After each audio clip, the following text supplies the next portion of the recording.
Guys, first things first, make sure to subscribe my YouTube channel, turn on notifications so that you get that bell when I post my next video lessons here to help you learn more about English. Assalamu alaikum everyone, thanks for clicking and welcome back to another lesson. My name is Rizwan Ali and in this series of parts of speech, I'll be teaching you about the pronoun and its types. So if you are interested, continue watching this video. Pronoun. Pronoun means zamir. A pronoun is a word which is used in place of a proper noun or a common noun. ज़मीर एक ऐसा अल्फाज है जो कि इस्म की जगह पर इस्तेमाल किया जाता है, फिर वो इस्म चाहे इस्म ख़ास हो या इस्म आम हो. A pronoun is a word used instead of a noun, यानी इस्म की जगह पर इस्तेमाल किए जाने वाले लफ्ज़ को हम pronoun कहते हैं. Now we are going to look at the different types of pronouns. Personal pronouns. Personal means ज़ाती, pronoun means ज़मीर. ज़ाती ज़मीर यानी जब आप खुद को रिफ़र कर रहे हो, किसी स्पेसिफिक चीज़ को रिफ़र कर रहे हो. Personal pronouns refer to a specific person or thing. यानी पर्सनल प्रोनाउंस वो होते हैं जो किसी ख़ास चीज़ या किसी खास शख्स का हवाला देते हैं. I, we, she, he, it, you, and they, these are called personal pronouns. Now, we are going to use these personal pronouns in sentences. I don't want to go outside. मैं बाहर जाना नहीं चाहता. इस सेंटेंस में I जो है वो पर्सनल प्रोनाउन है और पर्सनल प्रोनाउन सब्जेक्टिव होते हैं, वो सब्जेक्ट की जगह पर इस्तेमाल किए जाते हैं. She'd like to take a cup of coffee. वो कॉफ़ी का एक कप पीना पसंद करेगी. And then she जो यहाँ पर है ये पर्सनल प्रोनाउन है. Friends, the objective of personal pronouns are me, her, him, it, us, you and them. यानी जो सब्जेक्ट होते हैं, अगर वही पर्सनल प्रोनाउन हम ऑब्जेक्ट में ले जाएं तो इनके जो फॉर्म्स है वो चेंज होते हैं. पर्सनल प्रोनाउंस को ऑब्जेक्ट की जगह पर भी आप इस्तेमाल कर सकते हैं, लेकिन उन्हें हम कहेंगे द ऑब्जेक्टिव पर्सनल प्रोनाउंस, और वो वहाँ पर जो सब्जेक्ट होते हैं और ऑब्जेक्ट में उनके फॉर्म्स चेंज हो जाते हैं. जैसे आई वी में होता है, शी हर में होता है, ही हिम में होता है, ओके, वी अस में होता है एंड दे होता है देम में. Okay, for example, he informed me about the current situation over there. इसने मुझे वहाँ की मौजूदा सूरत हाल के बारे में आगाह किया. यहाँ पर इन्फॉर्म्ड के बाद मी जो आ रहा है ये ऑब्जेक्टिव पर्सनल प्रोनाउन है. And then don't look at her, इसे मत देखें. नाउ हर क्या है यहाँ पर? Her is the objective personal pronoun and the last one example is it here, let us know. Us क्या है? ये ऑब्जेक्टिव पर्सनल प्रोनाउन है. लेट अस नो, हमें जानने दें. So these are called personal pronouns. Personal pronouns subject की जगह पर भी इस्तेमाल होते हैं और ऑब्जेक्ट में भी इस्तेमाल होते हैं, लेकिन सब्जेक्टिव फॉर्म जो होती है वो I already told you that I, we, you, he, she and they, and then यही फॉर्म ऑब्जेक्टिव फॉर्म में इस्तेमाल होती है, लेकिन वहाँ पर ये फॉर्म अपनी चेंज करते हैं. जैसे कि ऑब्जेक्टिव फॉर्म में होते हैं me, you, her, him, it, us, you and them. Now we are going to talk about reflexive pronouns and intensive pronouns. Reflexive pronouns end in self or selves. अगर subject जो है वो singular है तो reflexive pronouns के and में self आता है. अगर सब्जेक्ट जो है वो प्लूरल है तो रिफ्लेक्सिव प्रोनाउन के आखिर में सेल्फ्स आता है. For example, my self, your self, himself, her self and it self. ये जो हैं ये सिंगुलर सब्जेक्ट के रिफ्लेक्सिव प्रोनाउंस हैं. और प्लूरल प्रोनाउंस के जो रिफ्लेक्सिव प्रोनाउंस होते हैं वो कुछ इस तरह से होते हैं. जैसे वी का होता है आवर सेल्फ, यू का होता है योर सेल्फ एंड दे का रिफ्लेक्सिव प्रोनाउंस बनता है देम सेल्फ्स. ये तीनों जो हैं ये प्लूरल फॉर्म्स हैं. Use a reflexive pronoun when both the subject and object of a verb refer to the same person or thing. For instance, I reminded myself that I had to try harder. मैंने खुद को याद दिलवाया कि मुझे ज़्यादा कोशिश करनी थी. I reminded myself that I had to try harder.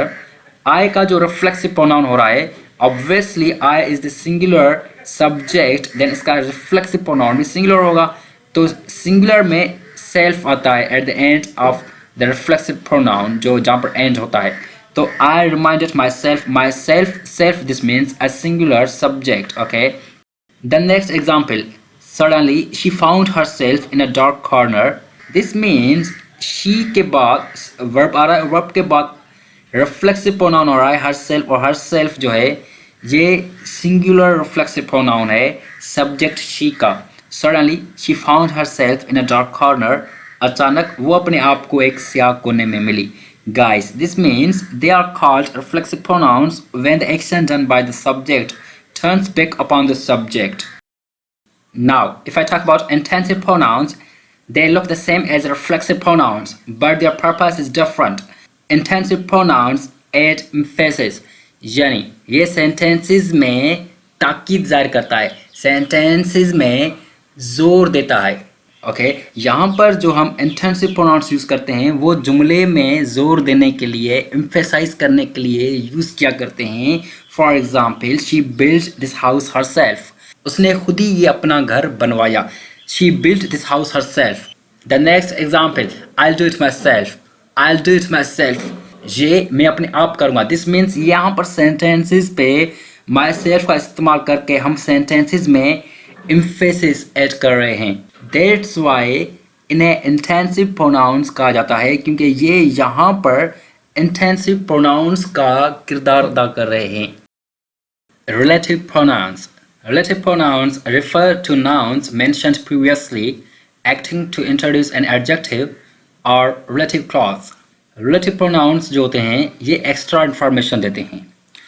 Relative pronouns जो होते हैं ये दो sentences या clauses को आपस में कनेक्ट करते हैं. They will usually appear after a noun to help clarify the sentence or give extra information. Examples include who, which, that, whom and whose. This is the book that her mother brought. ये वो किताब है जो इसकी माँ लाई.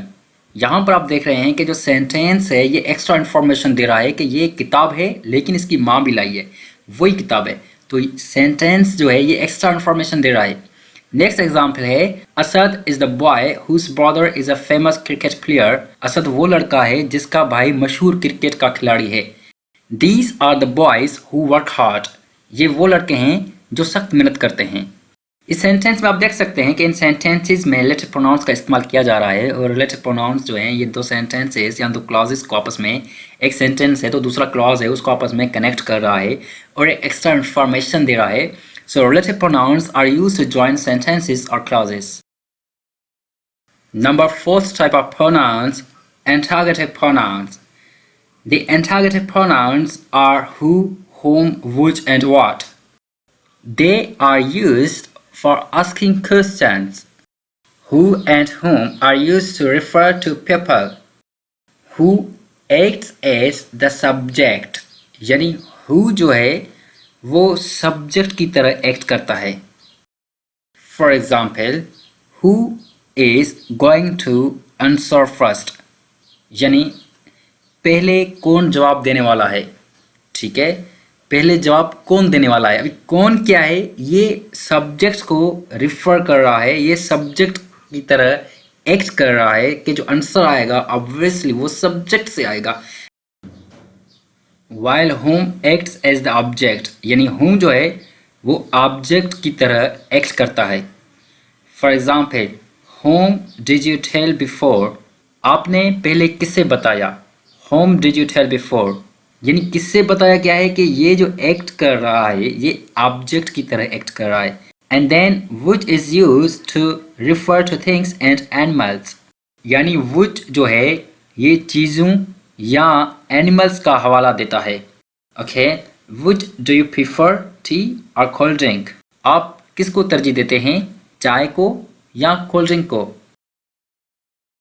indefinite pronouns. indefinite की माना है गैर वाज़े या गैर महदूद. Indefinite pronouns refer to persons or things in a general way, but do not refer to any person or thing in particular. Indefinite pronouns वो होते हैं जो किसी खास शख्स या किसी खास चीज को पॉइंट आउट नहीं कर रहे होते हैं. ये जनरली यूज किया जाता है. They include anyone, somebody, whichever, whoever, other, something, no one, some, anybody, all, nobody, and etc. Examples: nobody was there to rescue the child. कोई भी वहाँ बच्चे को बचाने के लिए नहीं था. यानी कोई भी नहीं था मतलब ना तो कोई ऐसी चीज़ थी ना कोई ऐसा शख्स था. ओके यानी ये हम पर्टिकुलर शख्स या पर्टिकुलर चीज़ को यहाँ पर पॉइंट आउट करने के लिए यूज़ नहीं करते. नेक्स्ट एग्जाम्पल है somebody has asked me about you. किसी ने मुझसे आपके बारे में पूछा है. somebody has asked me about you. Third example sentence है someone smiles at you every time. आप पर कोई हर वक्त मुस्कुराता है. यानी कोई का मतलब ये है कि हम स्पेसिफाई नहीं कर रहे हैं कि कौन सा शख्स है या कौन है जो आपको देख के हर वक्त मुस्कुराता है. ठीक है. someone smiles you at every time. I didn't see any of them. मैंने उनमें से किसी को नहीं देखा. यानी किसी को नहीं देखा मतलब ये गैर वाज़े है. इंडेफिनिट प्रोनाउंस जनरली इस्तेमाल किया जाता है ये किसी भी स्पेसिफिक पर्सन या स्पेसिफिक चीज़ को रिफर नहीं करता है. डेमॉन्स्ट्रेटिव pronounce. Demonstrative pronouns take the place of a noun that's already been mentioned. Demonstrative pronouns जो होते हैं वो इस्म की जगह पर इस्तेमाल होते हैं या वो इस्म की जगह लेते हैं जिसका जिक्र ऑलरेडी मेंशन्ड हुआ होता है. ठीक है. That, this, these and those ये जो हैं ये demonstrative pronouns हैं. That, this को आप सिंगुलर के लिए यूज़ करते हैं और इनके प्लूरल फॉर्म्स होते हैं these and those. Examples: This is a present for your birthday. ये आपकी जन्मदिन के लिए तोहफा है. This is a present for your birthday. That is my mobile. That is my mobile means वो मोबाइल मेरा है. यानी अगर कोई चीज़ नज़दीक है जिन्हें आप टच कर सकते हैं वहाँ पर आप दिस का इस्तेमाल करते हैं. अगर कोई एक चीज़ जो कि दूर है जिसको आप टच नहीं कर सकते आप जस्ट इशारा कर सकते हैं सपोज तो वहाँ पर आप दैट का इस्तेमाल करते हैं. नेक्स्ट एग्जाम्पल है these are bigger than those. ये उनसे बड़े हैं. यहाँ पर दीज का इस्तेमाल भी हो रहा है और दोज का इस्तेमाल भी हो रहा है. दोनों प्लूरल फॉर्म्स हैं दिस एंड दैट की. The last example is those houses are beautiful. वो घर खूबसूरत हैं. Those houses are beautiful. Last type of pronoun is possessive pronouns. A possessive pronoun points towards the owner of something. Possessive pronouns जो होते हैं किसी चीज़ पर मालिकी ज़ाहिर करते हैं. Examples include mine, its, hers, his, yours, ours, theirs. Those designating possession or ownership. Example sentences: This laptop is hers. ये laptop इसका है. ठीक है. यानी इस लैपटॉप की जो मालिक है वो ये है hers. These all books are mine. ये सारी किताबें मेरी हैं. यानी इन सारी किताबों का मालिक मैं हूँ. इन सारी जो भी किताबें हैं इन पर पोजेशन जो है वो मेरी है. थर्ड एग्जाम्पल सेंटेंस है yes it's theirs. This means ये इन्हीं का है. यानी इस पर मालिकी जो है वो इन्हीं की है. You will find that possessive pronouns often follow phrases that contain demonstrative adjectives. Dear friends, thanks for watching this lesson. Please make sure to hit the like button. Allah Hafiz.